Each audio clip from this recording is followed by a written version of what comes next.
नमस्कार मित्रों, स्वागत है आपका मेरे YouTube channel study with Pankaj Nadia में। मित्रों, आज हम कक्षा 8 द्वितीय सत्र हिंदी विषय में इकाई 3 मत बांटो इंसान को की अभ्यास एवं स्वाध्याय की चर्चा करेंगे। तो शुरू करते हैं आज का वीडियो। आज का वीडियो शुरू करें इससे पहले आपको बता दें कि इससे पहले के वीडियो में हमने कविता का गान एवं सारांश की चर्चा की है।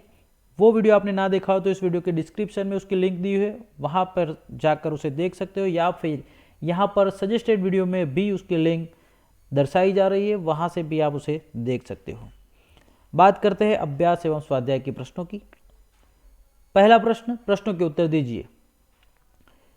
इंसान को बांटने का क्या अर्थ है? तो इंसान को बांटने का अर्थ है कि इंसान को अलग अलग धर्म, जाति, क्षेत्र, भाषा आदि के आधार पर विभाजित कर देना।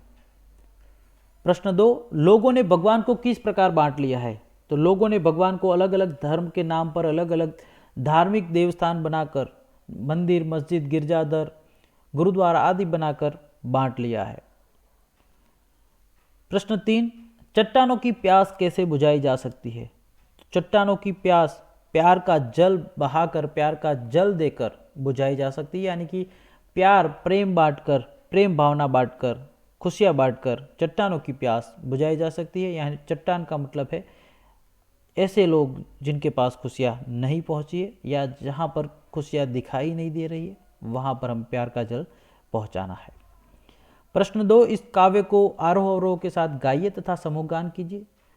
मित्रों, इस कविता का गान हम इससे पहले के वीडियो में कर चुके हैं। आपने वह वीडियो ना देखा हो तो उसे जरूर से देख ले। प्रश्न 3, निम्नलिखित काव्य पंक्ति का भावार्थ बताइए। अभी राह तो शुरू हुई है, मंजिल बैठी दूर है, उजियाला महलों में बंदी, हर दीपक मजबूर है। तो इन काव्य पंक्तियों में कवि विनय महाजन कहना चाहते हैं कि खुशियाँ बांटने की या हर एक को खुश करने की, हर एक के जीवन में खुशियाँ लाने की जो हमारी एक मुहिम है, एक हमारा कार्य है, वो कार्य जब हमने शुरू किया है तो उसकी मंजिल अभी बहुत दूर है। उजियाला महलों में बंदी और हर दीपक मजबूर है, अर्थात कि खुशियाँ चंद लोगों के घरों में बंद है, या खुशियाँ पर केवल चंद लोगों का, कुछ ही लोगों का आधिपत्य बना हुआ है, और ऐसा लगता है कि खुशियाँ बांटने के जो साधन है या खुशियाँ प्राप्त करने के जो संसाधन है उन पर कोई कुंडली मारकर बैठा हुआ है। तो ये बात कवि इन पंक्तियों के द्वारा बताना चाहते हैं। आगे है स्वाध्याय। मित्रों, यहाँ QR कोड दिया हुआ है, जिसे स्कैन करके आप स्वाध्याय से रिलेटेड कंटेंट प्राप्त कर सकते हैं। पहला प्रश्न स्वाध्याय का, प्रश्नों के उत्तर लिखिए।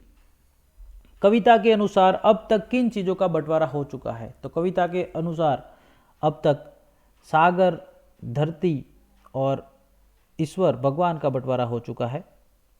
ओके, सागर बांटा, धरती बांटी, मत बांटो इंसान को। इस कविता की पंक्ति यदि आप पढ़ेंगे तो उसका उत्तर मिल जाता है कि मंदिर, मस्जिद, गिरजाघर में बांट लिया भगवान को, यानी कि भगवान को बांट लिया है, सागर बांट लिया है, सीमाएं बांट ली, यानी कि धरती बांट ली है। किसकी मुस्कान को कोई रौंद नहीं पाएगा? तो मौसम की मुस्कान को कोई रौंद नहीं पाएगा, क्योंकि हमें कविता के अनुसार उत्तर देना है। प्रश्न 3, हरी भरी धरती को कौन सी परिस्थितियां रेगिस्तान में बदल सकती है? हरी भरी धरती को कौन सी परिस्थिति रेगिस्तान में बदल सकती है? तो ऊपर धरती है, हरी भरी धरती है, लेकिन यदि हमारे आपस में, एक दूसरे के दिलों में, आपस में, या जो लोग रहते हैं इस धरती पे, इस दुनिया में रहने वालों इंसानों के अंदर एक दूसरे के प्रति प्रेम भावना ना हो, प्यार ना हो दिलों में, तो ये हरी भरी धरती भी जलते रेगिस्तान की तरह हो सकती है। उजाले को बंदी बनाने का क्या अर्थ है? तो उजाले को बंदी बनाने का अर्थ है कि सुख संपन्न होने के साधनों को चंद लोगों के, कुछ गिने चुने लोगों के आधिपत्य में रखना। यह कविता हमें क्या संदेश देती है? यह कविता हमें भाईचारे का संदेश देती है, प्रेम भावना का संदेश देती है, और एक दूसरे के साथ हिल मिलकर रहने का संदेश देती है। प्रश्न 2, निम्नलिखित शब्दों को शब्दकोश के क्रम में लिखिए। तो यहाँ कुछ शब्द दिए, इन्हें हमें शब्दकोश के क्रम में लिखना है। तो सबसे पहले हम सारे शब्द पढ़ लेंगे और उसके बाद उसका क्रम बताएंगे।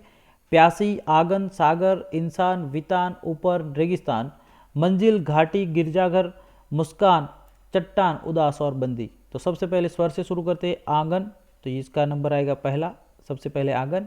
उसके बाद अ, आ, ई, तो ई पर से जो आता है वो आएगा। तो इंसान, दूसरा शब्द इंसान, अ आ ई और उसके बाद उ, तो छोटा उ तो उदास, उसके बाद बड़ा उ यानी कि ऊपर,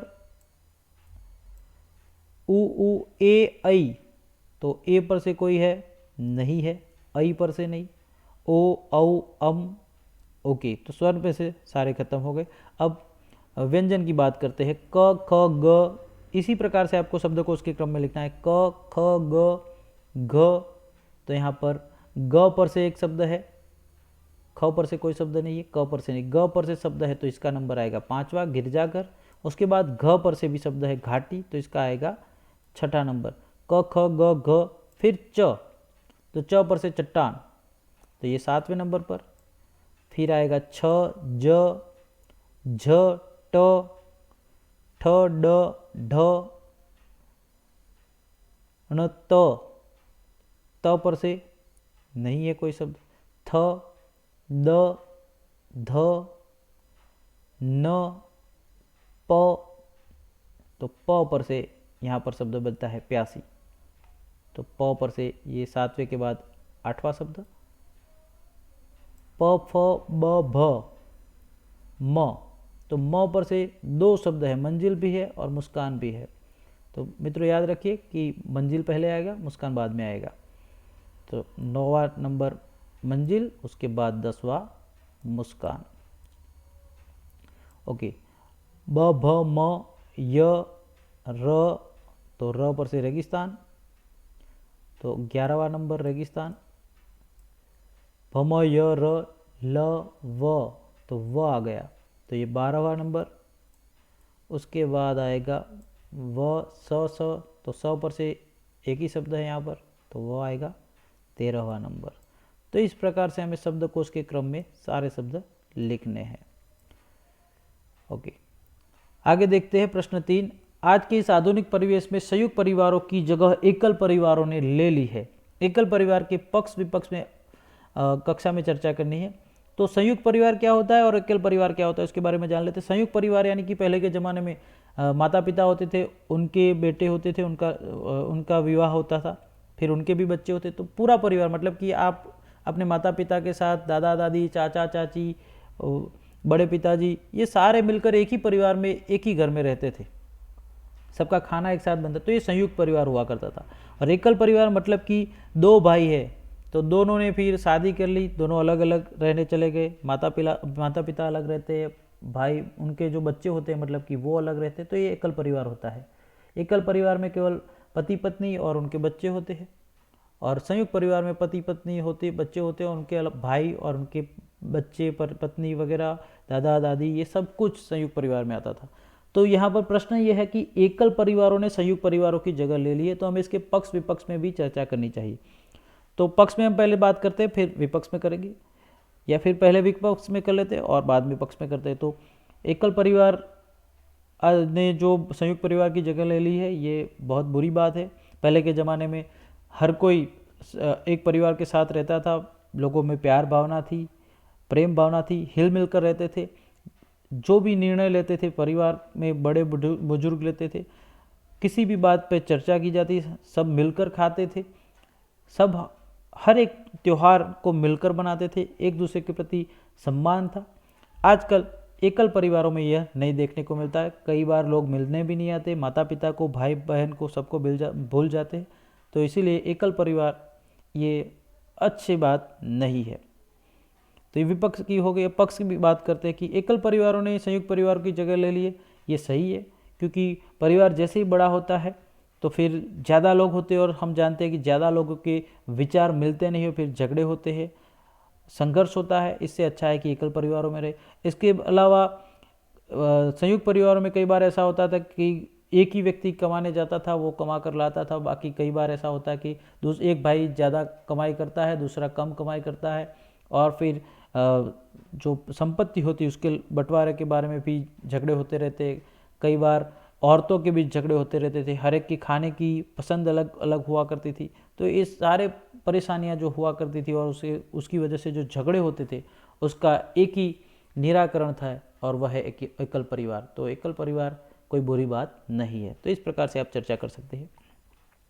अपूर्ण काव्य को पूर्ण कीजिए। यहाँ पर कुछ पंक्तियाँ दी हुई है, हमें इस कविता को पूर्ण करना है। आप अपने हिसाब से, अपनी कल्पनाओं के हिसाब से इस कविता को पूर्ण कर सकते हैं। पहले प्रयत्न करते हैं हम। रात होने पर मैं निकलता, सबको देता हूँ शीतलता, कभी नहीं हूँ किसी से डरता, कभी कोई मुझे चंद्रमा कहता, कोई कहता चंदा मामा। रात होने पर मैं निकलता, सबको देता हूँ शीतलता, किसी से नहीं हूँ डरता। तो इस प्रकार आपको ये कविता पूर्ण करनी है। आप अपने हिसाब से और भी ज़्यादा इसे बना सकते हैं, लंबा बना सकते हैं। योग्यता विस्तार में कुछ खास नहीं है। राष्ट्रीय एकता के गीतों का संग्रह करना है। भारत के मानचित्र में विभिन्न स्थल खोजिए और उनके विषय में सचित्र जानकारी, जैसे कि जामा मस्जिद जो दिल्ली में आई हुई है, स्वर्ण मंदिर अमृतसर में, तिरुपति बालाजी मंदिर और दक्षिण भारत में है, Udvada, Mount Mary church Mumbai, इन सारे चीज़ों को, प्लेसेस को, यानी कि स्थानों को आपको दर्शाना है। कक्षा 7 का काव्य हिंदी केस के निवासी का अभिनय सहित गान आप कर सकते हो। ये कविता आप पढ़ चुके हो कक्षा 7 में। तो मित्रों, यहाँ पर हमने मत बांटो इंसान को कविता के अभ्यास एवं स्वाध्याय के प्रश्नों की चर्चा की। यह वीडियो आपको कैसा लगा कमेंट में बताइए। वीडियो अच्छा लगा हो तो वीडियो को लाइक कीजिए, अपने दोस्तों के साथ शेयर कीजिए, और यदि आपने मेरा channel study with Pankaj Nade subscribe ना किया हो तो चैनल को अभी सब्सक्राइब कर ले, ताकि आने वाले हर नए वीडियो की अपडेट आपको मिलती रहे। मिलते हैं एक नए वीडियो के साथ, तब तक के लिए जय हिंद।